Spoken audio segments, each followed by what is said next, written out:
గురువు ఉచ్ఛిష్టం తినడం వల్ల, అంటే గురువు యొక్క ఎంగిలి తినడం వల్ల మనం ఏ స్థితిని పొందుతాము అని చెప్పి శ్రీమద్ భాగవతంలో నారదుడి వృత్తాంతం తీసుకుంటే సాయిబాబా సచ్చరిత్రలో మనకి కుషాబా వృత్తాంతంకి మ్యాచ్ అవుతుంది. గురువు యొక్క ఎంగిలి తినడం అంటే ఇక్కడేం తప్పు పట్టాల్సిన అవసరం లేదు.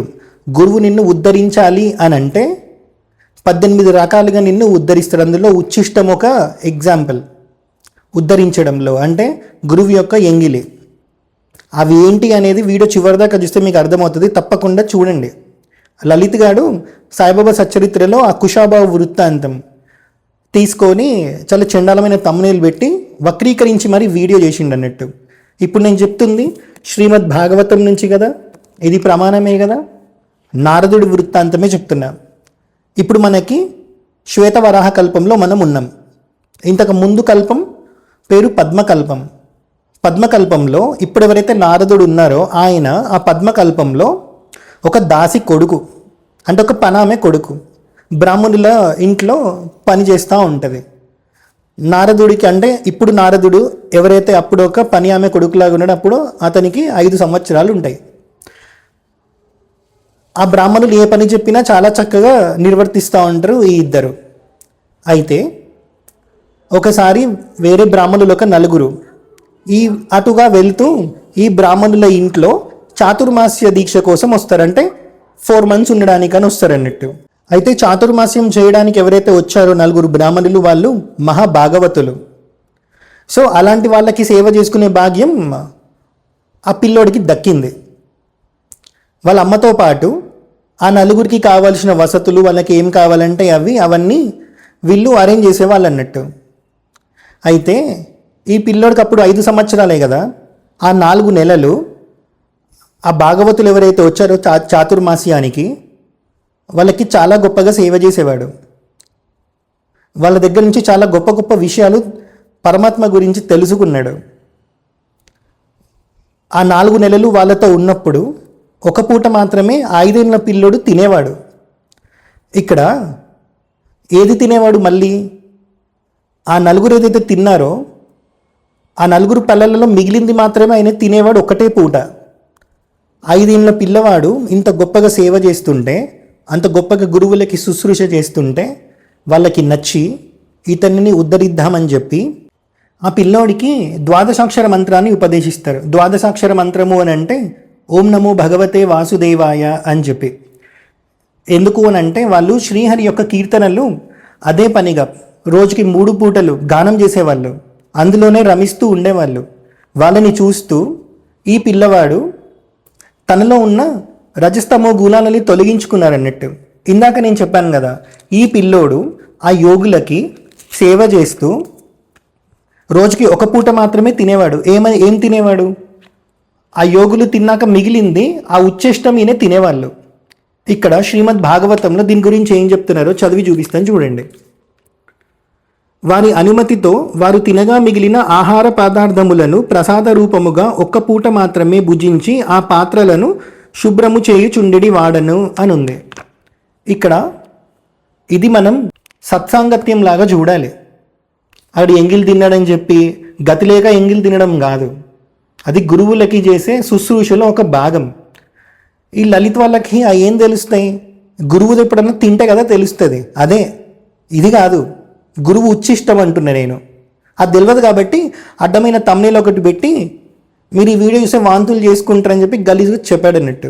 ఇప్పుడు శ్రీమద్ భాగవతంలో ఇప్పుడు నారదుడి పోయిన కల్పంలో ఆయన జన్మ వృత్తాంతం చెప్పాను కదా, అలా వాళ్ళతో సత్సాంగత్యం చేయడం వల్లనే ఈ కల్పంలో నారదుడు బ్రహ్మదేవుడికి కొడుకులాగా వచ్చారు. శ్రీమద్ భాగవతంలో దాని గురించి చాలా క్లియర్గా ఉంది. సో దీనిలో ఎక్కడ తప్పు పట్టాల్సింది లేదు. అయితే ఇప్పుడు సాయిబాబాకి సంబంధించి సాయిబాబా చరిత్రలో కుషాబావు వృత్తాంతం చెప్తా. ఇక్కడ ఫోటోలో కనిపిస్తున్నారు కదా, ఆయన పేరే కుషాబావు. ఆయన అసలు పేరు కృష్ణాజీ కాశీనాథ్ జోషి. ఈయనని ఏదో సామాన్యుడని అనుకుంటున్నాడు ఆ లలిత్ గాడు. ఆయన సామాన్యులేం కాదు. ఆయన సాధన శక్తి ఏంటి అవన్నీ చూడండి, మీకు అర్థమవుతుంది. దాని తర్వాత సాయిబాబా ఆయనని ఎలా ఉద్ధరించారో మీకు తెలుస్తుంది. అయితే ఆధ్యాత్మికత పరంగా ఎదగాలి అనుకుంటున్న కుషాబావుకి, ఎదగాలి అనుకుంటున్న కుషాబావుకి ఒక గురువు కావాలి అనుకున్న టైంలో దత్తమహారాజ్ అనే గురువు లభిస్తారు. ఆ దత్తమహారాజ్ అనే గురువు దగ్గర ఇతను ఆసనాలు, ప్రాణాయామం, కుండలిని శక్తి జాగరణ ఇట్లాంటివన్నీ నేర్చుకుంటారన్నట్టు. అన్ని నేర్చుకున్నాక కూడా అతనికి ఇంకా అసంతృప్తి ఉంటుంది. గురువుని ఇవి కూడా నాకు నేర్పించండి అని చెప్తారు. అవి ఏంటివి అని అంటే మారణం, ఉచ్చాటనం, వశీకరణం ఇట్లాంటి మంత్రాలను కూడా ఉపదేశించమని కోరాడు. చివరికి ఇతని మాట కాదనలేక దత్తమహారాజ్ అనే గురువు కుషాబావుకి అవి కూడా నేర్పిస్తారు. అవి నేర్పించినాక కుషాబావు ఆ మంత్రాలని అదే పనిగా స్మరించడం వల్ల, దాన్ని జపం చేయడం వల్ల అతనికి కొన్ని సిద్ధులు కలుగుతాయి. దానివల్ల ఈవిల్ ఫోర్సెస్ అనేవి అతనికి అట్రాక్ట్ అవుతాయి. కాబట్టి అతను కాలికి ఒక కడియం లాంటిది ఒకటి వేసుకునేవాడు రక్షకి. అయితే ఇది ఇట్లనే జరుగుతూ ఉన్న టైంలో, అంటే ఆ మంత్రాలు అతను అట్లనే పఠిస్తూ ఉండడం వల్ల అతను చెయ్యి జాప్తే చాలు పేడా ఉంటాయి కదా, స్వీట్ పేడాలు, అవి ఆయన చేతిలోకి వచ్చేవి. అంటే అతను అలా చెయ్యి జాపగానే తన చేతులు పేడాలతో నిండిపోయేవి. అవి పేదవాళ్ళకి అతను పంచిపెట్టేవాడు. ఇతను ఏవైతే తన గురువు దగ్గర నేర్చుకున్నాడో అవి తన సొంత ప్రయోజనాలకి వాడడానికి అతనికి గురువు అనుమతి ఇయ్యలేదు. ఎవరైతే వేరే వాళ్ళ మీద బ్లాక్ మ్యాజిక్ అవి చేస్తారో, అభిచారాలు ఇట్లాంటివి, అవి తొలగించే శక్తి కూడా ఇతనికి లభించింది. ఏ ఏజ్లో? 22 సంవత్సరాల్లో. 22 సంవత్సరాల్లో ఆయన అంత సాధన చేసిండు. అందుకే ఆ సిద్ధి అతను పొందిండు. దాని తర్వాత తన గురువు ఇంకా ఏకాంతంగా ఒక్కడే ఉండిపోదాము అని అనుకొని హిమాలయాలకి వెళ్దామని అనుకున్నప్పుడు ఆయనని కుషాబావు అనే అతను ఢిల్లీ వరకు గురువుతో పాటు వెళ్ళి మళ్ళీ తిరిగి వస్తారు. తిరిగి వచ్చేటప్పుడు దత్త మహారాజ్ ఎవరైతే కుషాబావుకి ఇవన్నీ నేర్పించారనే చెప్తారు, నువ్వు ఉండాల్సింది ఇక్కడ కాదు, షిరిడిలో సాయిబాబా దగ్గరికి వెళ్ళు అని చెప్పి. ఇది జరిగింది 1888లో. కుషాబావు తన గురువు చెప్పినట్టే సాయిబాబా దగ్గరికి వస్తాడు షిరిడీకి. మరి కుషాబావు ఎవరు? ఒక బ్రాహ్మణుడు. ఇక్కడ మీరు గమనించాల్సింది ఏంటి అని అంటే, లలిత ఇట్లాంటి వాళ్ళందరూ సాయిబాబాని ముస్లిం అని అంటున్నారు కదా. అయితే కుషాబావు వల్ల గురువు కుషాబావుని షిరిడీలో సాయిబాబాని కలవమని చెప్పినప్పుడు ఏం చెప్తారనంటే, షిరిడీలో ఉన్న సాయిబాబా వద్దకు వెళ్ళు, ఆయన నా పెద్ద సోదరుడు. మరాఠీలో ఇలా చెప్తాడు, మాజా వాడిల్ భాయ్ అని చెప్పి. ఆయన నీకు ఏది ఆజ్ఞాపిస్తే దానిని మాత్రమే చెయ్యి అని చెప్తారన్నట్టు. ఇక్కడ దత్త మహారాజు కూడా మరి బ్రాహ్మణే అయి ఉండాలి కదా. మరి సాయిబాబాని దత్త మహారాజు కూడా నా పెద్ద సోదరుడు అన్నారు. మరి సాక్షాత్తు దత్తావతారమైన వాసుదేవానంద సరస్వతి స్వామి ఈయన సాక్షాత్తు దత్తాత్రేయ స్వామియే అని చెప్పింది శృంగేరి 33వ జగద్గురు. కావాలంటే వాళ్ళ చరిత్రలో కూడా మీరు అది చూడొచ్చు. గజానన్ మహారాజ్ కూడా సాయిబాబాని మా అన్న అనే అన్నారు. సాయిబాబాని నా తమ్ముడు అని చెప్పిన వాళ్ళు ఎవరు లేరు. అంటే ఇక్కడ సాయిబాబా స్థితి ఏంటో మీరు అర్థం చేసుకోండి. కుషాబాబు గురువు ఫోటో కూడా ఇక్కడ అటాచ్ చేస్తున్నా చూడండి. అయితే కుషాబాబు షిరిడీకి వెళ్ళినాక మరి ఇతను అంత సిద్ధులు పొందినప్పుడు మరి సాయిబాబా వెంటనే కౌగిలించుకొని లోపలికి వచ్చేసి మనం మ్యాజిక్ చేద్దాం అని చెప్పాలి కదా. ఆ లలిత్ కరుణాకర్ వీళ్ళు ఏదైతే ప్రొపగాండా క్రియేట్ చేశారట్లా. కానీ సాయిబాబా కుషాబాబుని ద్వారకామయ్య లోపలికి రానీలే. ఒకటే చెప్పారు, నువ్వు ఇక్కడికి రావాలి అని అంటే నువ్వేదైతే ఇలా చేతులు చాపగానే పేడాలు సృష్టించే సిద్ధి ఏదైతే పొందావో నువ్వు అవన్నీ పక్కన పడేయాలి. ఫస్ట్ ఆ కాళ్ళకున్న కడియం ఏదైతే రక్షకి పెట్టుకున్నావో ఈవిల్ ఫోర్సెస్ అనేవి నీ దగ్గరికి రాకుండా అది తీసిపడేయని చెప్పారు. కుషాబాబు తన గురువు ఏదైతే చెప్పారో షిరిడి సాయిబాబా ఏది చెప్తే నువ్వు అదే చేయమని చెప్పి, కాబట్టి కుషాబాబు సాయిబాబా చెప్పిన మాట విని తన కాలికున్న కడియాన్ని తీసి పడేసి ఇంకా పేడాలని సృష్టించడం మానేస్తారన్నట్టు. ఎందుకంటే అతను సృష్టించిండు, అతను ఎప్పుడు దాన్ని అతనికి వాడుకోలే. కానీ సిద్ధులు అనేవి ఎప్పుడు పడితే అప్పుడు ప్రదర్శించొద్దు, ఎక్కడ పడితే అక్కడ ప్రదర్శించొద్దు, ఎవరి కోసమైనా సరే. అది కూడా పాపమే. కాబట్టి సాయిబాబా అది చేయమని చెప్పారు. దాని తర్వాత కుషాబాబు షిరిడీలో భిక్షాటన చేసే తను భుజించడం స్టార్ట్ చేసిండు అన్నట్టు. సో సాయిబాబా ఎలా ఉద్ధరిస్తున్నారో ఇప్పుడు చెప్తాను చూడండి. ఇన్ని రోజులు కుషాబాబు తన సిద్ధులు ఏదైతే చూపెట్టాడో అది తప్పు. కాబట్టి సాయిబాబా కుషాబాబుకి ఏం చెప్పారంటే, నువ్వు ఈ మసీదు మై అంటే ద్వారకామయ్యలో చివర్లో ఓ దగ్గర కూర్చొని రామదాస్ స్వామి అనే అతను ఏదైతే రాశాడో దాసబోధని దాన్ని చదవమని చెప్పేవాళ్ళు. అది కుషాబాబు అలానే చదివేవాళ్ళు. ఆ ద్వారకామయ్యలో ఎక్కడ ప్లేస్ దొరికితే అక్కడ పడుకునేవాళ్ళు. సాయిబాబా తనను ఉద్ధరించడానికి ఎట్లాంటి మంత్రోపదేశం కూడా చేయలేదు. ఇందాక మీరు చూస్తే భాగవతం ప్రకారం ఇప్పటి నారదుడు పోయిన జన్మలో ఒక దాసి కొడుకని చెప్పాను కదా, అతన్ని ఉద్ధరించడానికి ద్వాదశాక్షర మంత్రాన్ని ఉపదేశించారు. కానీ ఇక్కడ సాయిబాబా ఎట్లాంటి మంత్రోపదేశాలు ఎవరికీ చేయలేదు. కానీ అవధూతలు ఎలా ఉద్ధరిస్తారనేది ఇప్పుడు చూడండి, మీకు అర్థమవుతుంది. ఈయనకి ఏదైతే చెప్పారో దాసబోధ చదవమని అతను అలానే చేసేవాడు. దాని తర్వాత ఇదే కుషాబావుని ఉద్ధరించడానికి సాయిబాబా ఏం చెప్పారు అని అంటే, గురు చరిత్రని 108 టైమ్స్ పారాయణ చేయమని చెప్పారు. ఒక్కొక్క పారాయణ 3 రోజుల్లో కంప్లీట్ చేయాలి అని చెప్పారు. దీనికోసం కుషాబావుని గాన్గాపూర్లో ఉండమని చెప్పారు. 108 టైమ్స్ కుషాబావు గానగాపూర్లో ఉండి గురుచరిత్ర పారాయణ చేయడానికి అతనికి 10 నుంచి 11 మంత్స్ టైం పట్టింది. ఆ లలిత్ గడ ఏదైతే కాంట్రవర్సీ చేశాడో, కుషాబావు సాయిబాబా ఉచ్చిష్టం తిన్నాడు అంటే సాయిబాబా కక్కింది తిన్నాడు అని చెప్పి, దాని వృత్తాంతం ఇక్కడ ఉంటుంది. దీని తర్వాత కుషాబావు స్థితి ఏంటో మీకు అర్థమవుతుంది చూడండి. కుషాబావు బ్రాహ్మణ్ కాబట్టి ఏకాదశి రోజు ఉపవాసం ఉండడం బ్రాహ్మణులకు ఒక నిష్ట కాబట్టి అతను ఉపవాసం ఉంటున్న టైంలో సాయిబాబా అడుగుతారు, ఎందుకు ఈరోజు ఏం తినట్లేదు అని. కుషాబావు చెప్తారు, ఈరోజు ఏకాదశి కదా అందుకనే నేను తినట్లేదు అంటారు. మరి ఏం తింటావు అని అంటే, కందమూలాలు తింటా అని చెప్తారు అన్నట్టు. అంటే ఆ స్వీట్ పొటాటో లేకపోతే అట్లాంటివి. అయితే సాయిబాబా చెప్తారు, మరి ఉల్లిగడ్డలు కూడా కందంలోనే వస్తాయి కదా, మరి దాన్ని కూడా తిను అని అంటే, అది మీరు తింటే నేను కూడా తింటా సాయిబాబా అని చెప్తారు అన్నట్టు. సరే అని చెప్పి సాయిబాబా ఉల్లిగడ్డలు తింటారు. కుషాబాబు కూడా సాయిబాబా తిన్నారు కదా అని చెప్పి ఇతను కూడా ఉల్లిగడ్డలు తింటాడు. సాయిబాబా ఏం చేస్తారంటే అక్కడ ఉన్న జనాలకి చెప్తారు, చూసాము ఒక బ్రాహ్మణుడు అయ్యి ఉండి ఏకాదశి అని చెప్పుకుంటూ ఉపవాసం ఉంటా అని చెప్పుకుంటూ ఉల్లిగడ్డలు తింటున్నాడు అని చెప్పి. అయితే కుషాబాబు ఏమంటారంటే, మీరు కూడా తిన్నారు కాబట్టి నేను తిన్నాను కదా, మీరు నన్ను తినమన్నారు కాబట్టి నేను తిన్నాను కదా అని చెప్పి కుషాబాబు చెప్తారు. అప్పుడు సాయిబాబా చెప్తారు, నేను తిన్నది ఉల్లిగడ్డలు కాదు స్వీట్ పొటాటో తిన్నా అని చెప్పి. అంటే కందగడ్డ అంటాం కదా అది. లేదు లేదు మీరు ఉల్లిగడ్డలే తిన్నారని చెప్పి కుషాబాబా అంటే సాయిబాబా ఏదైతే తిన్నారో అది మొత్తం బయటికి కక్కేస్తారన్నట్టు. చూసావా నేను కందగడ్డనే తిన్నాను అని చెప్పి సాయిబాబా చెప్తే కుషాబాబు షాక్ అవుతారు. ఇంతకుముందు సాయిబాబా ఏదైతే పేడాలని సృష్టించడం ఆపమని చెప్పారో, ఈయనేమనుకుంటారని అంటే కుషాబాబు నన్ను ఇప్పుడు కందమూలాలు సృష్టించమని చెప్తున్నారేమో అని అనుకుంటాడు అన్నట్టు.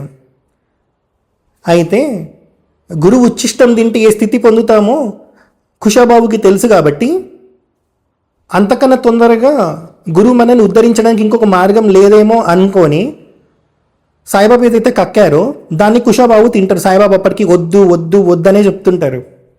ఎందుకంటే శిష్యుని ఉద్ధరించాలంటే ఎన్నో మార్గాలు ఉన్నాయి, అందులో ఉచ్చిష్టం ఒక భాగం. కానీ సాయిబాబా ఇక్కడ తినమని చెప్పలే, కుషాబాబు తనకి తానే తిన్నాడు. ఇక్కడ సాయిబాబా తప్పేముంది? అయితే గురువు ఉచ్చిష్టం తినడం ఎంతవరకు కరెక్ట్, దీనికి శాస్త్ర ప్రమాణం ఏంటి అని అంటే ఇందాక శ్రీమద్ భాగవతంలో చెప్పిన. అయితే సాయిబాబా నాథ్ సంప్రదాయం నుంచి వచ్చారు అని చెప్పాను కదా, దానికి ప్రూఫే ఈ ఫోటో. మాధవనాథ్ మహారాజ్ అని చెప్పి నాథ సంప్రదాయంలోనే ఆయన వచ్చారు. 1924లో మాధవనాథ్ దీప్ ప్రకాష్ అనే దాంట్లో ఆయన రాశారు, సాయిబాబా నాథ పంచకంలో ఒకళ్ళు అని చెప్పి. ఫస్ట్ పేరు సాయిబాబాదే ఉంటుంది. సో సాయిబాబా నాథ్ సంప్రదాయం నుంచి వచ్చారు కాబట్టి నాథ్ సంప్రదాయంలో వచ్చిన వాళ్ళు కాళీ ఉపాసన చేస్తారు. కాళీ ఉపాసన ఎవరైతే చేస్తారో శిష్యులని ఉద్ధరించడానికి 18 రకాల శక్తిపాత విద్యలు వాళ్ళు ప్రదర్శిస్తారన్నట్టు. అందులో ఒకటి వాక్కు. అందుకే కాళీ ఉపాసన ఎవరైతే చేస్తారో లేకపోతే అవధూతలు ఎవరైతే ఉంటారో వాళ్ళు బూతులు తిట్టేది ఎందుకు అని అంటే వాక్ రూపంలో వాళ్ళకి వచ్చే ప్రాబ్లమ్ని తీసేసి కుండలిని యాక్టివేట్ చేస్తారన్నట్టు. ఒకటి స్వప్న దర్శనం, ఒకటి వాళ్ళ వస్త్రం ఇవ్వడం, ఇట్లా చాలా రకాలు ఉంటాయి. అట్లా 18 రకాలు ఉంటాయి. ఆ 18 రకాల్లో శిష్యులని ఉద్ధరించడానికి ఉచ్చిష్టం ఒకటి. కావాలంటే ప్రూఫ్ ఇక్కడ అటాచ్ చేస్తున్నా చూడండి. సో దీంట్లో ఎక్కడ తప్పు లేదు. సాయిబాబా ఏదైతే చేశారో అది నేను ప్రతి వృత్తాంతంని పురాణాలకి లింక్ చేసి చెప్పగలుగుతా. ఈ కొడుకులకి పురాణాలు తెలియదు, ఏది తెలియదు, సనాతన ధర్మం బేసిక్స్ తెలియదు. కానీ హిందుత్వవాదం పట్టుకొని ఇదే సనాతన ధర్మం అని చెప్పి డబ్బులు సంపాదించుకుంటున్నారు అన్నట్టు. వాళ్ళేదో సనాతన ధర్మాన్ని కాపాడుతున్నారని చెప్పి మీరు వాళ్ళని పోషిస్తున్నారే. దత్తపుత్రులా మీకేమన్నా వాళ్ళు?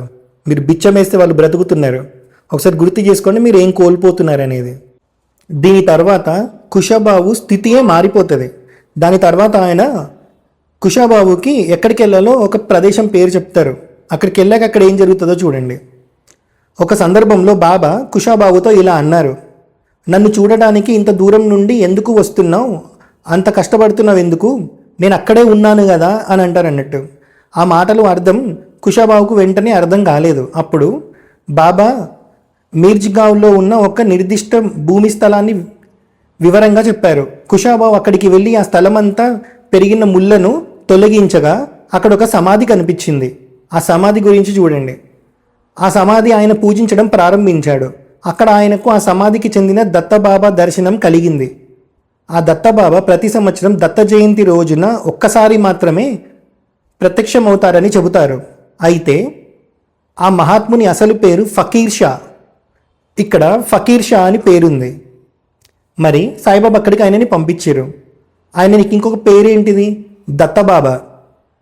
నాథ్ సంప్రదాయంలో ఆ సంప్రదాయం గురించి మీకు తెలిస్తే సూఫీ ముస్లిమ్స్కి నాథ్ సంప్రదాయంకి ఉన్న సంబంధం ఏంటో మీకు అర్థమవుతుంది. దత్తాత్రేయ స్వామి ఎన్నిసార్లు ఒక ముస్లిం లాగా, ఒక సూఫీ ముస్లిం లాగా దర్శనం ఇచ్చిండో కూడా నాథ్ సంప్రదాయం గురించి తెలుసుకుంటే మీకు తెలుస్తుంది. అవి కూడా నేను వచ్చే వీడియోలో చెప్తా. సో ఆయన సుమారు 200 సంవత్సరాల క్రితం జీవించారు. ప్రస్తుతం ఆ సమాధి ఉన్న భూమిని అప్పటి జాగీర్దారు ఆయనకు ఇనాం భూమిగా ఇచ్చినట్టు చెబుతుంది. ఫకీర్ షా లేదా దత్తా అని పిలువబడే ఆ మహాత్ముడు అప్పుడప్పుడు సాయిబాబా గురించి ప్రస్తావిస్తారు. అయితే ఆయన చాలా తక్కువగా మాత్రమే మాట్లాడతారు. ప్రజలు ఆయనను సంవత్సరానికి ఒక్కసారి మాత్రమే దర్శించగలరు. సంవత్సరానికి ఒక్కసారే వస్తారు. చాలా తక్కువ మాట్లాడతారు. మాట్లాడిన ప్రతిసారి సాయిబాబా గురించి ఆయన చెప్తారంటే సాయిబాబా స్థితి ఏంటో మీరు అర్థం చేసుకోండి. ఎక్కడో ఉన్న సాయిబాబాకి ఎక్కడో ఉన్న ఒక సమాధి గురించి ఎట్ట తెలుస్తుంది. అదే ఒక యోగి ఇంకొక యోగితో సంభాషించుకోవడము అని అంటే వాళ్ళు కలుసుకోవాల్సిన అవసరం లేదు. వాళ్ళు ఉన్న దగ్గర నుంచే ప్రపంచాన్ని నడిపిస్తూ ఉంటారు, ప్రపంచాన్ని గమనిస్తూ ఉంటారు. సంప్రదాయంలో వచ్చిన వాళ్ళు పెద్ద చేసేదేమి ఉండదు. సనాతన ధర్మానికి అవధూతలు నడిపిస్తూ ఉంటారు. దానికి కూడా చాలా ప్రమాణాలు ఉన్నాయి. ఇక్కడ సనాతన ధర్మాన్ని కాపాడేది అవధూతలు. భూమి మీద ఎప్పుడైనా సరే 1,60,000 మంది అవధూతలు తిరుగుతూనే ఉంటారు. సంప్రదాయంలో వచ్చిన వాళ్ళు ధర్మాన్ని బోధిస్తారు. ధర్మాన్ని కాపాడేది అవధూత స్థితిలో ఉన్నవాళ్ళు. వాళ్ళ సాధనా శక్తి ఈ భూమిని ఇంకా నడిపిస్తుంది ధర్మం మీద. అది మీరు గుర్తుపెట్టుకోవాలి. 18 పురాణాలలో శ్రీమద్ భాగవతం గురించి చాలా గొప్పగా చెప్తారు. అలాంటి దాంట్లో నుంచే నారదుడి వృత్తాంతం తీసుకొని సాయిబాబా సచ్చరిత్రలో లేకపోతే సాయిబాబా చరిత్రకి సంబంధించి కుషాబాబు వృత్తాంతం తీసుకొని చెప్పాను కదా, ఎక్కడ మీకు తేడా కనిపిస్తుంది. ఇప్పటికి కూడా మీరు పూణేలో కుషాబాబుది ఎక్కడైతే సమాధి ఉందో అక్కడికి వెళ్తే మీకు సాయిబాబా స్థితి ఏంటి, కుషాబాబు ఎవరైతే ఉన్నారో ఆయన తర్వాత వచ్చిన వాళ్ళ పరిస్థితి ఏంటి, ఏ స్థితిని వాళ్ళు పొందారు మీకు క్లియర్గా అర్థమవుతుంది. చరిత్ర మీకు తెలియకుండా వాళ్ళు చేస్తుర్రు. సో మీరేం కోల్పోతున్నారో మీరు అర్థం చేసుకోండి. వాళ్ళకి డబ్బులు ఇచ్చి మీరు డబ్బులు కోల్పోతున్నారు, వాళ్ళ మాటలు విని మీరు జ్ఞానాన్ని కోల్పోతున్నారు. సో మీరు ఉద్ధరించబడాలి అని అంటే సత్సాంగత్యం చేయండి. అందుకే చెప్తారు భజగోవిందంలో, సత్సంగత్వే నిస్సంగత్వం, నిస్సంగత్వే నిర్మోహత్వం, నిర్మోహత్వే నిశ్చలతత్వం, నిశ్చలతత్వే జీవన్ముక్తి అని చెప్పి. మీరేం చేస్తారు? అడ్డమైన ఎదవలవి మాటలు వింటున్నారు. ఒకసారి శ్రీమద్ భాగవతంలో ప్రహ్లాదుడి వృత్తాంతం కూడా మీరు తీసుకుంటే, శుక్రాచార్యుడి కొడుకులు ఎవరైతే గురువుల్లాగా ఉంటారో ప్రహ్లాదుడు ఇంకా మిగతా రాక్షసులకి, ఆ గురువులు లేని టైంలో ప్రహ్లాదుడి మాటలు విన్నవాళ్ళు ఆ శిష్యులు అడుగుతారు, నీకు నాకు గురువు ఒకడే కదా, మరి మాకు తెలియని ఇంత జ్ఞానం నీకెట్లా తెలిసింది అని అంటే ప్రహ్లాదుడు చెప్తారు, నేను మా అమ్మ కడుపులో ఉన్నప్పుడు నారదుడు చాలా బోధించారు, నేను అవన్నీ విన్నాను అని చెప్తారు అన్నట్టు. అక్కడ నారదుడితో కడుపులో ఉన్న పిండం ఎవరైతే ఉన్నారో ప్రహ్లాదుడిలాగా వచ్చారో సత్సాంగత్యం చేసింది. అందుకే ప్రహ్లాదుడి స్థితి కలిగింది ఒక రాక్షసుడికి పుట్టిన. కానీ మీరు ఒక మంచి తల్లిదండ్రులకి పుట్టి రాక్షసుల మాటలు వింటుర్రు. ఎవరాళ్ళు ఇంక చెప్పాల్సిన అవసరం లేదు. హరహరం మహాదేవ.